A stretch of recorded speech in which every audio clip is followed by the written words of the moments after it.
लोग कहते हैं कि फारूक भाई आपको तो एमएलए भी नहीं बनने दिया गया, आपको पार्टी भी आपसे ले ली गई, अब आपके पास क्या है? तो मैंने सीना ठोक कर कहा कि मेरा ये भरम है, मेरे पास तुम हो।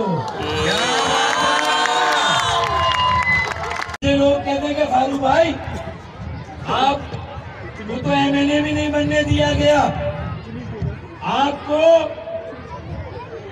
पार्टी भी आपसे ले ली गई, अब आपके पास क्या है? तो मैंने सीना ठोक कर कहा कि मेरा ये भरम है, मेरे पास तुम हो। लोग कहते हैं कि फारूक भाई आपको तो एमएलए भी नहीं बनने दिया गया, आपको पार्टी भी आपसे ले ली गई, अब आपके पास क्या है? तो मैंने सीना ठोक कर कहा कि मेरा ये भरम है, मेरे पास तुम हो।